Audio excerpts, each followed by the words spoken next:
সভা হলো সভা রজনী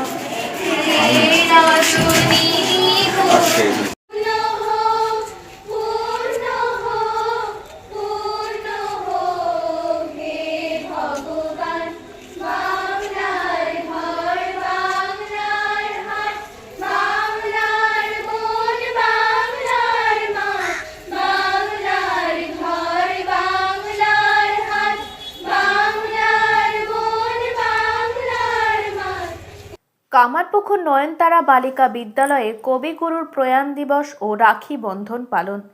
আজ কামারপুকুর নয়নতারা বালিকা বিদ্যালয়ে বিশ্বকবি রবীন্দ্রনাথ ঠাকুরের প্রয়াণ দিবস শ্রদ্ধা ও মর্যাদার সাথে পালন করা হয়। অনুষ্ঠানে কবিগুরুর প্রতিকৃতিতে মাল্যদান, স্মরণসভা, রবীন্দ্রসঙ্গীত, আবৃত্তি ও দেয়ালিকা প্রকাশের মাধ্যমে তার সাহিত্য ও জীবনাদর্শ তুলে ধরা হয়। পাশাপাশি বিদ্যালয় প্রাঙ্গণে বৃক্ষরোপণ কর্মসূচি অনুষ্ঠিত হয়। যেহেতু আজ রাখি বন্ধন উৎসবও, তাই একই মঞ্চে ভ্রাতৃত্ব ও ঐক্যের বার্তা নিয়ে রাখি বন্ধনের আয়োজন করা হয়।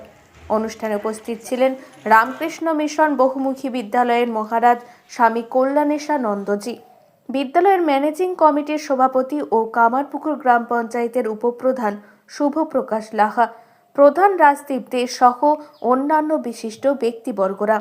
অতিথিরা বিদ্যালয়ের উদ্যোগে প্রশংসা করেন এবং এই ধরনের সামাজিক ও সাংস্কৃতিক কর্মসূচি চালিয়ে যাওয়ার আহ্বান জানান।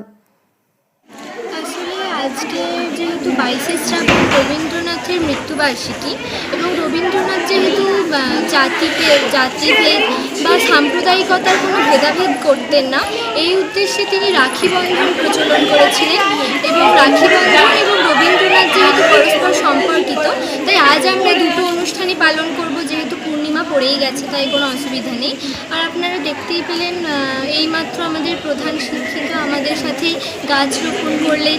এটা আমাদের বহু বছর ধরেই আমাদের স্কুলে হয়ে আসছে, একটি ঐতিহ্যের মতোই বলতে পারি। আর আমরা এসে এখানে ফুল দিয়ে অনেক সাজিয়েছি এবং যে সমস্ত অতিথিরা আসবেন তাদেরকে বরণ করা হবে এবং তাদের সামনে একটি সঙ্গীত এবং একটি নৃত্য পরিবেশনা করা হবে। আর তারপর সেই আগত অতিথিদের হাত ধরে আমাদের ম্যাগাজিনটি উদ্বোধন করা হবে এবং তারপর তো বাকি অনুষ্ঠান থাকছে।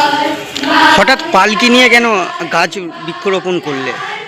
আসলে পালকি যেহেতু আগেকার দিনের একটা ঐতিহ্য, তার মধ্যে যেহেতু যারা খুবই সম্মানীয় ব্যক্তি তাদেরকে আনা হতো, সেরকমই আমাদের স্কুলের গাছটিকে প্রচুর সম্মান দেওয়া হয়। তার এই সম্মানটা যাতে সবাই বুঝতে পারে, সম্মানটা যাতে প্রতিফলিত হয়, তার জন্যই পালকি ব্যবস্থা। তোমার নাম? পায়েল সরকার। কিসে পড়ো? ক্লাস 9।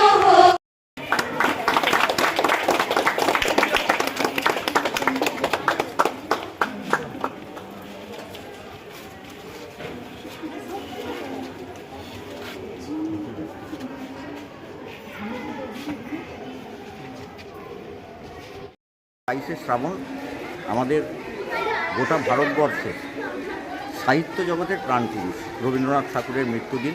25শে বৈশাখ ওনার জন্মদিন, কিন্তু গরমে ছুটি ওই মুহূর্তটাই থাকে বলে সেভাবে আমরা পালন করতে পারি না। ওই জন্য প্রতি বছরই আজকের দিনটা আমরা পালন করি এবং আজকের দিনের বিশেষত্ব আমরা শান্তিনিকেতনের মতো করে চেষ্টা করি। পালকিতে করে চারা গাছ আমাদের রোপণ হয়েছে, স্কুলের ছাত্রছাত্রীরা করেছে গান গাইতে গাইতে, নিজেরা নাচতে নাচতে। বিদ্যালয়ের দেওয়াল পত্রিকা আজকে উদ্বোধন হয়েছে, উদ্বোধন করেছেন স্বামী কল্যাণেশানন্দজি মহারাজ। এবং তারপরে আমাদের রাখি বন্ধন এবং রবীন্দ্রনাথ ঠাকুরের প্রতি যে শ্রদ্ধার্ঘ, সেই অনুষ্ঠান এখনও চলছে এবং সারা দিনব্যাপী এটা চলবে। দেখুন, আমাদের নয়নতারা বিদ্যালয়ে যে সমস্ত ছাত্রীরা এবং ম্যাডামরা, ওনারা কালচারাল সাংস্কৃতিক দিকটাকে এত সুন্দরভাবে বহাল রেখে স্কুল পরিচালনা করেন, তার জন্য আমাদের যে কোনো স্কুলের অনুষ্ঠানেই এই ধরনের একটা অনুষ্ঠান থাকে, যেটা একটি ব্যতিক্রমী অনুষ্ঠান। অতএব আজকেও তার অন্যতা হয়নি এবং প্রতি বছরই আজকের দিনে ওনারা যেভাবে পরিশ্রম করে সকলে মিলে, স্কুলের স্টাফ থেকে শুরু করে ম্যানেজিং কমিটি, ছাত্রছাত্রী এবং গ্রুপ ডি কর্মচারী যারা আছে, মিড ডে মিলের রাঁধুনি সহ প্রত্যেকেই সমবেতভাবে এই পরিশ্রমের ফসল হচ্ছে আজকের এই অনুষ্ঠান।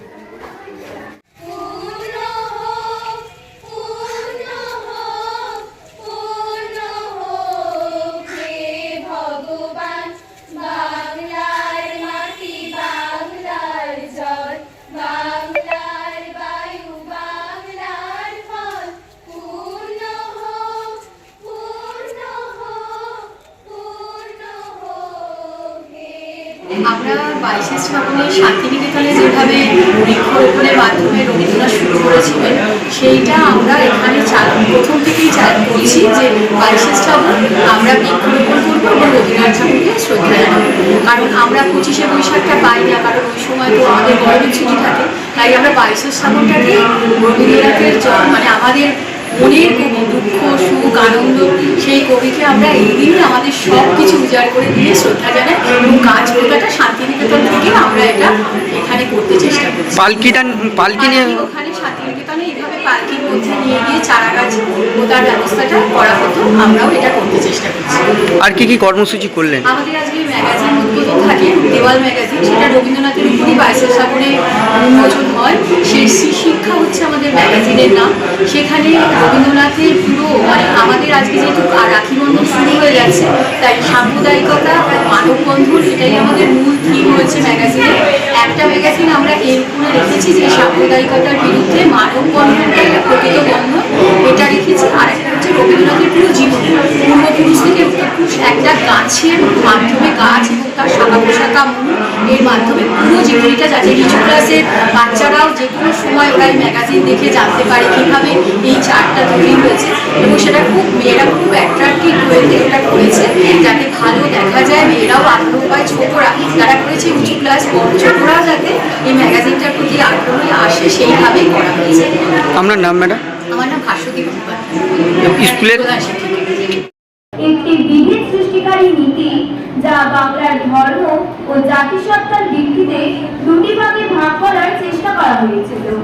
এই সিদ্ধান্তের ফলে জনবিক্ষোভ দেখা দেয় এবং এই প্রেক্ষাপটে রবীন্দ্রনাথ ঠাকুর বঙ্গভঙ্গ রদের জন্য রাখি বন্ধন উৎসবের ডাক দেয় এবং এই উৎসবের মাধ্যমে হিন্দু ও মুসলিম সম্প্রদায়ের মধ্যে ঐক্য ও সংহতি জোরদার করার চেষ্টা করে। আজকে 22শে শ্রাবণ এই দিনটির তাৎপর্য সম্পর্কে বলার অপেক্ষা রাখে না। আমরা জানি বাংলা ও বাঙালির গর্ব অহংকার রবীন্দ্রনাথ ঠাকুরের তিরোধান দিবস হিসেবে এই 22শে শ্রাবণ দীর্ঘ কয়েক দশক ধরে উদযাপিত হয়ে আসছে।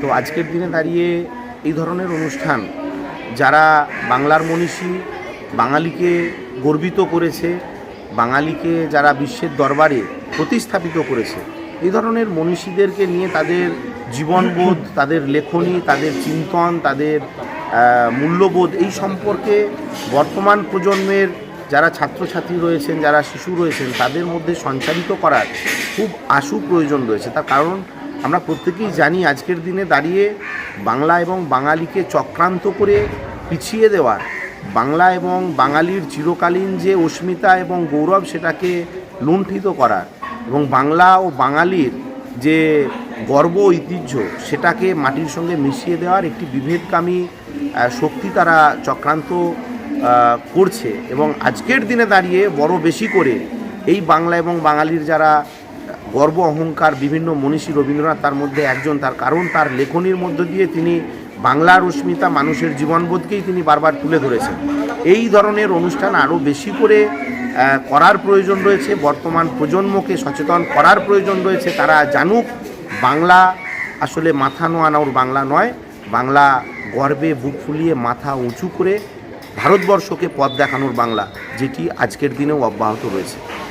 এখন আরামবাগেই রয়েছে প্রাণ আইভিএফ ফার্টিলিটি সেন্টার। নিঃসন্তান দম্পতিদের মুখে হাসি ফোটানোর বিশ্বস্ত প্রতিষ্ঠান প্রাণ আইভিএফ ফার্টিলিটি সেন্টার দক্ষিণবঙ্গের মধ্যে সর্ববৃহৎ এবং সর্বপ্রথম এআরটি গভর্নমেন্ট রেজিস্টার প্রাপ্ত আইভিএফ সেন্টার এখন আরামবাগেই। অল্প খরচে আইভিএফ পরিষেবা, বন্ধ্যাত্ব চিকিৎসার এক অভিনব অধ্যায়। প্রাণ আইভিএফ ফার্টিলিটি সেন্টার একেবারে অল্প খরচে পুরুষ ও মহিলার বন্ধ্যাত্ব পরীক্ষা, বন্ধ্যাত্ব চিকিৎসা সবকিছুই হয় আমাদের প্রতিষ্ঠানে। সুচিকিৎসার মাধ্যমে মা ও বাবা ডাক শুনতে পারবেন নিঃসন্তান দম্পতিরা।